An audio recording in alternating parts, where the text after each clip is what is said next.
Hi, everyone. Welcome back to the Real+True podcast. I'm one of your co-hosts, Edmund Mitchell, and today we have a fantastic episode planned for you. We're going to be talking with Brya Hanan about trauma and about families and about honoring your mother and father and the commandments. So, Brya, thank you so much for being here. I'm very excited to have this conversation.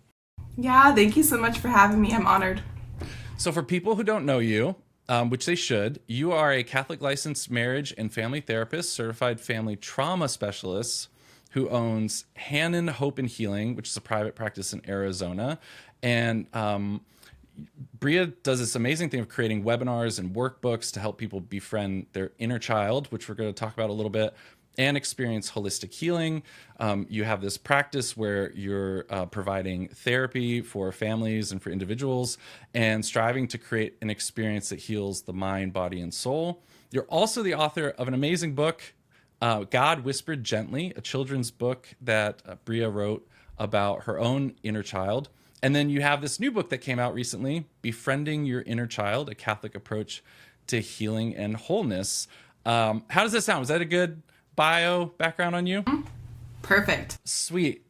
Well, maybe you could share with people before we dive in, because we're going to be talking about honoring your mother and father and this kind of, what can be sometimes a tricky relationship with your parents, especially when you become an adult and you're an adult child. But maybe you could tell people a little bit about how you got into this work, like what brought you into this particular field and practice. Yes. Okay. Yeah. So it really began when I was a child. I had this calling to help people in a deep way, and I felt very moved by people's stories and had a special heart for people kind of who've been marginalized. So I remember being in middle school and seeing the kid be sitting alone in the cafeteria table and just wanting to approach and befriend.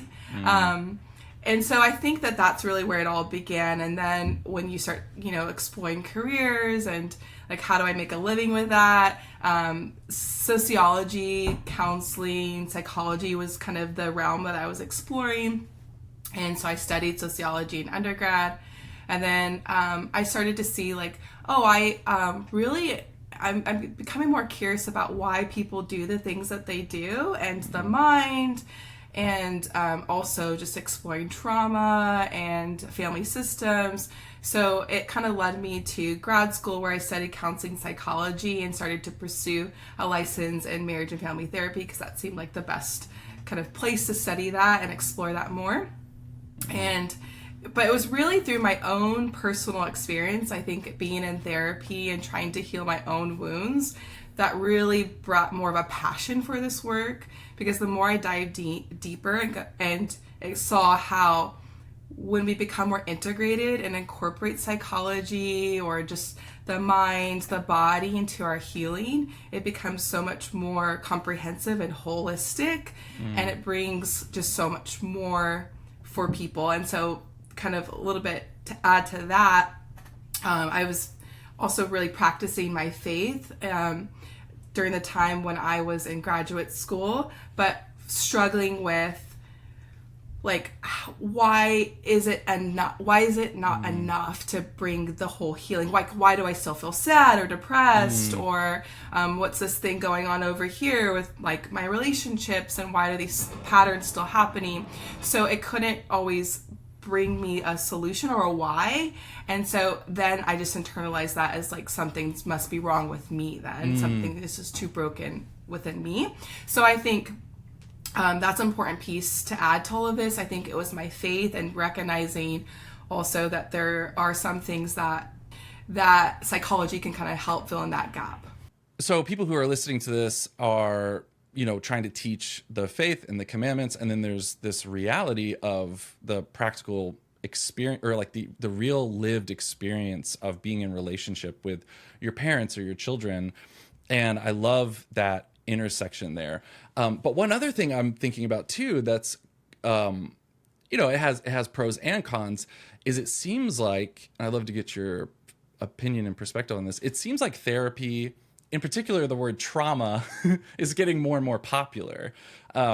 So, I mean, even Neil Brennan on his most recent stand-up special has this whole long 10-minute bit about people on social media talking about trauma. So I wonder if you could explain a little more, what is trauma-informed Catholic marriage and family therapy? Like, what does that mean for it to be trauma-informed? Yes. So when I use that phrase, right, it really comes from learning about trauma and how it impacts our bodies, our minds, our relationship, our spirituality. So it just means I have that training, that understanding of how trauma can just impact us. How I think it might be helpful to kind of share too, just like a raw definition. Trauma can be anything that makes us very stressed and afraid, that happens too fast, too soon, without adequate support. So it can really be a wide range of things.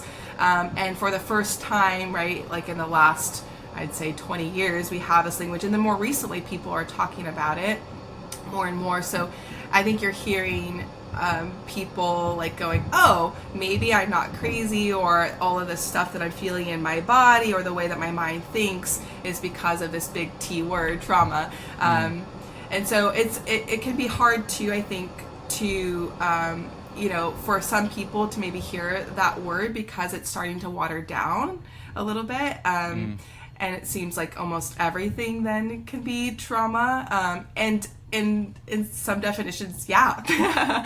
And it really depends on the person and how they perceived and experienced that event, and the amount of support that they had or didn't have.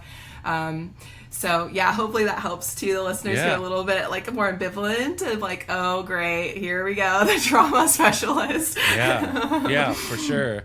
And part of the reason we were bringing this up was because there's a Pew Research Center study in 2023 where young adults between the ages of 18 to 34 were interviewed about the relationship they have with their parents. And it turns out like parents today overall, in general, have really good relationships with their kids, even their adult children.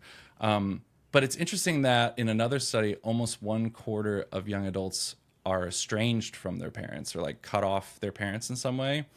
And it's interesting, this kind of trend towards citing trauma or healing as a reason to cut off either completely communication with their parents or like, to some degree. And so I'm wondering like what you kind of make of those trends, and then also what are some of the common challenges or issues within families, particularly adult children and their parents, that you find a lot? Like what are some of the most common things? Yeah, well, I think it's important to name that a lot of that trauma that we experience relationally comes from how we experience that person, and whether or not they are safe and they bring kind of a level of security to us. So I know that's even a big word too, right? Like safety. And what I mean by that is being able to feel like emotionally regulated and feeling like you can be your full authentic self. And so I think it's important to name too that we are able to experience that through secure bonds with people. So I love the relationship between trauma, like exploring the relationship between trauma and attachment theory, because we can see how when a small child doesn't experience a secure bond with a parent, and instead maybe they experience a lot of harm, stress, fear, perhaps a lot of things that make them question their sense of worth and belonging, it creates a particular trauma that is that remains with you really from the cradle to the grave. And so unfortunately, right, a lot of parents don't have the language of trauma, the understanding of what trauma is, have healed their own traumas or their deep wounds, and bring that to their children, and they're not able to develop those secure bonds. And then this, reality that we all face and experience is just stress. Like, life can be very stressful. Just the amount of noise and busyness and demands. And when people don't know how to regulate that stress well, they end up doing a lot of harm to others. And so I think that's a big challenge that I see within that parent-child relationship is the parent is just stressed and they don't know how to cope with those stressors and regulate their emotions well, don't even have the language for that.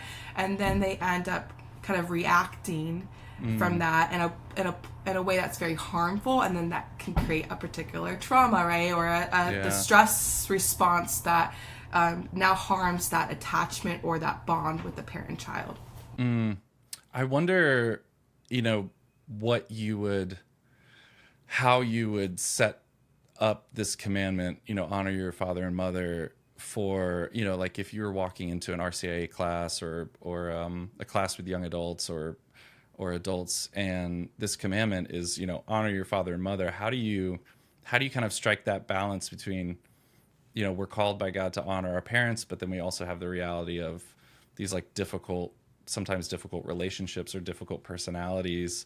What do you wish that people heard more in this context around this commandment when it's presented? Yes, yeah. I think it can be both and, right? Like feeling free to say, yes, we need to respect our parents and see them as children of God, right? Because they are. They have dignity, they have worth, they brought us life, right? They probably did the best that they could with the tools and knowledge that they had to raise us, right? And so we can honor that and respect that. And we can hold them accountable for the harm that they do. We can bring that harm to their attention. We can set appropriate boundaries when we need to. We can have tough conversations, right? And actually that enhances the bond, strengthens the love and the honoring, because we see your dignity and we see your worth, and we see that in order to kind of champion that and to help people elevate higher, right? And to be the person they're called to be, we need to do all the hard stuff too. But that doesn't mean that we're dishonoring by bringing that to their attention or having those tough conversations, or sometimes even taking a step back from the relationship just so that we can like regulate our own nervous systems and create that peace within, so that we can know even how to like have a healthy relationship with our parents. I love that you said the both and. It reminds me of the Catholic Church's teaching on marriage, that marriage is unconditional, it's forever, that divorce is a grave evil. But one thing I didn't hear enough as a kid is the both and of that, which like there's a way to honor and uphold this marriage as a sacrament, but still have boundaries if your spouse is, for example, like physically abusive or has some type of very severe addiction that's putting like your kids in danger. And there's that both and of honoring this sacrament while also that doesn't mean that people can just hurt you, that you don't also need to protect yourself. So I wonder what other tips you would give to someone or to catechists on how to help someone who says, look, I want to honor my mother and father, but here's my situation. And one or both of them are extremely, there's like a very unhealthy relationship, or there's some abuse. I don't want to throw around the word abusive too lightly, but like there's some abusive patterns either emotionally or in some other way.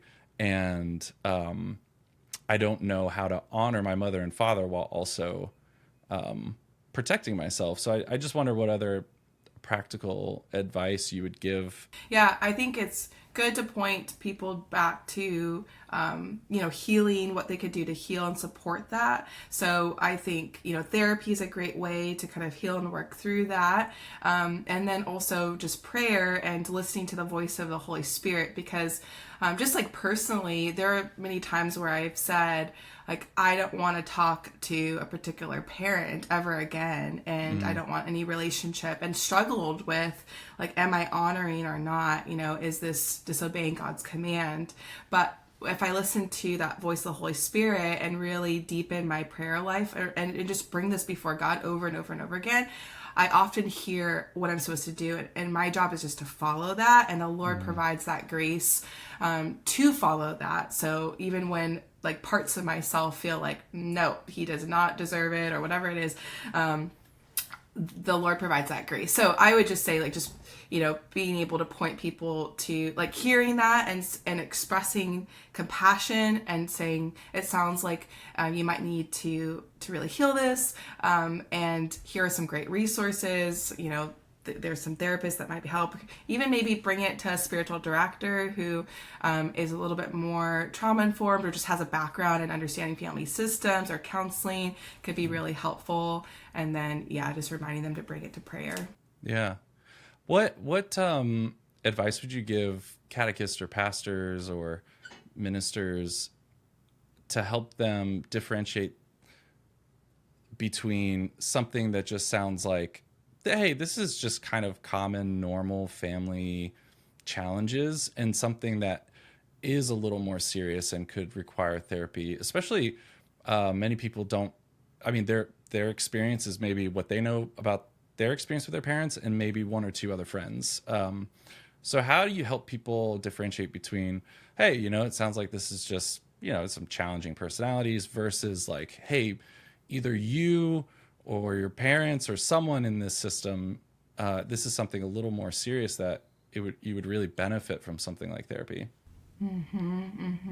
Yeah. So, like, how do you best express that and say that to them, and then know that difference? Yeah, or just in general, like, I mean, Yeah. I guess you don't have to talk to them necessarily in your answer, but just like, how do you differentiate between something that's like, yeah, it seems like the family dynamic is just challenging, and lots of families have challenges, versus like, hey, there's something that you're picking up on, I'm sure, in these conversations, where you're like, no, there's something more serious going on here, like there's something worth looking into a lot deeper.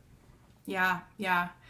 Well, if I'm understanding the question, I think it's always great to be curious, no matter what a person says. Like, even things that seem fairly surface level and not of like really anything to be concerned about. If you're in relationship with these people that you're catechizing, ask lots of questions and, tell me more about that, or, help me understand why that has been really stressful, or, this weighs so heavy on you. And then based on how they answer, I think, I would trust that the Holy Spirit would work and provide good counsel in that moment, and help that person who's sitting with that person know, okay, this sounds really a lot more extreme and they need some serious psychological help. But I think just naturally we're primed to be compassionate and moved by people. So when people start opening up, you'll see and feel your spirit moving, like, oh, I'm so sorry, that sounds really awful. So, like, learning to trust that movement in your spirit, and knowing, like, okay, like, based on how they just answer these questions, it's going to require a lot more serious psychological support. Or I'm noticing that the way that they're responding, right, it does sound like it's not that serious, but their body language is showing a lot of fear, or like they're holding something, right? So trusting that too, of what you're seeing in their body language, their tone, because oftentimes people don't really say the full story out of fear and shame, and like sometimes the catechist knows their parents, or all these dynamics that keep people from really expressing. So I would hate for someone to bring that to somebody, but if it doesn't sound like too grave enough, to like dismiss that person. Yeah, that's great. That's great advice. I remember a few times something that would happen for me was if someone wanted to talk more than, one or two times, a month for an extended period of time about some issues they were going through, that's sometimes for me, at least for me personally, like that was the point where I would suggest, like, hey, I'm happy to listen and be as available as I can, but I just want to say, like, I'm not a therapist. Like, you might actually benefit from a more regular approach to this. And then I also have experienced, because I know therapy is more and more popular, but I've also experienced some aversion, or even people getting offended if you mention therapy. I wonder, I wonder if you have any advice for ministers, catechists, pastors, Like, how do you bring up that topic if you think that the person, yeah, might, how do you bring up that topic, like, or suggestion, hey, you might want to look into therapy without it being off-putting? Yeah. How do you bring that up in like a gentle way?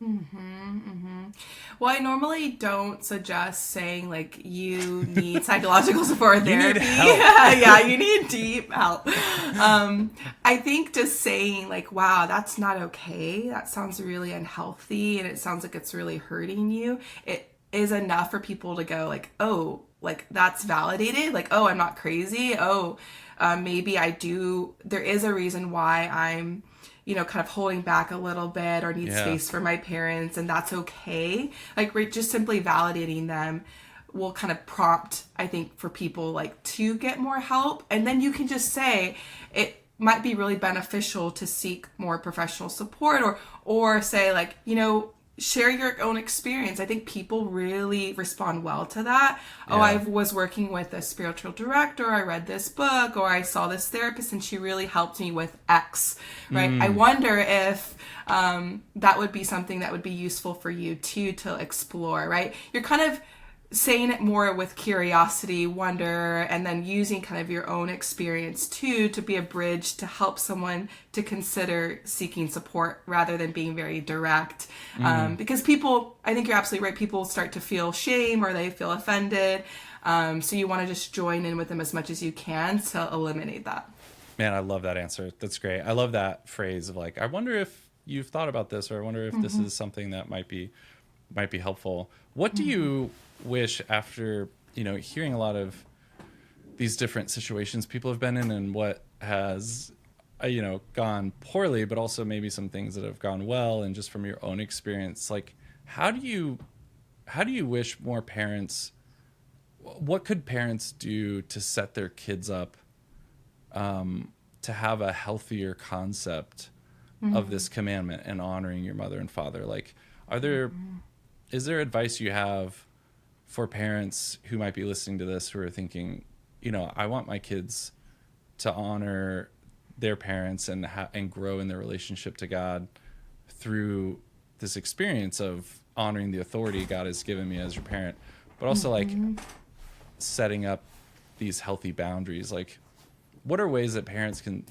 here's a better way to phrase this. What are ways that parents can do a better job of fostering this healthy relationship with their kids that also encourages them to follow this commandment, like honoring their mother and father? Yeah. I think it really goes back to that emotional regulation piece and starting to explore their own inner world. I think it's so important to name that it's okay to start developing a vocabulary around our emotions and learn about, okay, what makes me stressed, what makes me sad, what makes me angry, just kind of starting there. I think is really helpful for parents to be a little bit more attuned with their own selves. And then that will help them to be more attuned to their children. And I think it's that attunement piece that creates the secure bond, kind of going back to that secure attachment. And when a child feels more of that secure bond, they're more likely to trust the authority. The same with God. Like, the more we trust that you really do love us and you care for us and you're attuned to our experiences, you're not dismissive or rejecting or avoidant, right? The more we're like, oh yeah, I'm all in. Like, I trust you and I will be obedient to your will. So I think remembering that too, like, if we want our children's faith to be authentic and embodied, we want to practice like showing up in a really compassionate, attuned way, so that that child learns what it feels like to want to trust, to see that you will their good and that your authority is not going to harm them.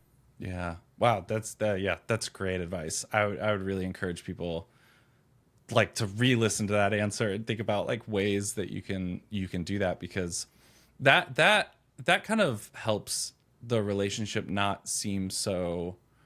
I know as parents you are supposed to set yourself up as like, I'm this authority and I'm different than just a friend, but this kind of like working together, like with my kids, there are times where I'm like, look, Dad sometimes gets upset, and that's not okay. And I need to learn how to handle my emotions, and how do I regulate myself, and like that we're all as a family working on getting better at these dynamics, right? Like I would imagine that's kind of a healthier way to approach that. Yes, exactly. It's making me think about too, you're going to fail as a parent, like you're going to not always get it right and, have an outburst or miss a child's, emotional need or, these moments that are just human, right? It's just human to do that. And parents can learn how to model after Christ himself and learn how to go into that harm and try to reconcile, repair with that child. And that actually does so much for children.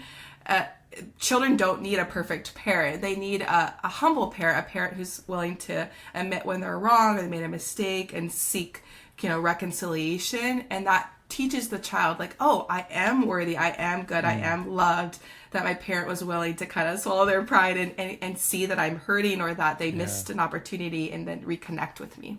Yeah, that's amazing. Well, this has been a fantastic conversation. I could talk about this for like an hour more. Do you have any resources that people could turn to besides your books, obviously, and we'll put links to those things, but do you have some resources for catechists or parents or even adult children, which is such a strange term, but like adults who are trying to, grow their relationship with their parents? What are some places that people could go for those? Yeah. So something that really helped me, and I kind of talked about, attachment theory a lot, is just learning more about attachment. So I can share with you some books that we can link into the show notes. Perfect. That help anyone who's curious about that to learn a little bit more. And then there's this great article that talks about how our attachment with our caregivers impact our attachment with God and kind of color that lens, that how we see God. So I could share that with your listeners as well. That'd be fantastic. Also, the proclamation video for this unit 32, I believe we talk about attachment theory in the video. So that's amazing. Huge fan of that. And where can people go to find you and your practice, your books, and resources that and your ministry? Where can people go to find that? I will put links in the description, but if you could just tell people real quick. Yeah, my website would be a great place to find all of that. So my first name, Brya, Brya, Hanan, Hanan, LMFT.com. Well, thank you so much, Brya, for being here. And we'll be praying for your ministry and your practice. And thank you, everyone, for listening. This has been the Real and True podcast. And like always, our mission is to unlock the truth and beauty of the Catechism and help people around the world encounter its pulsating heart, Jesus Christ. Feel free to let us know what you thought about the episode or any questions you have in the comments below. You can subscribe anywhere you can listen to podcasts, or you can also watch this podcast on YouTube. And we look forward to seeing you all and you guys listening to us in the next episode of the Real and True podcast.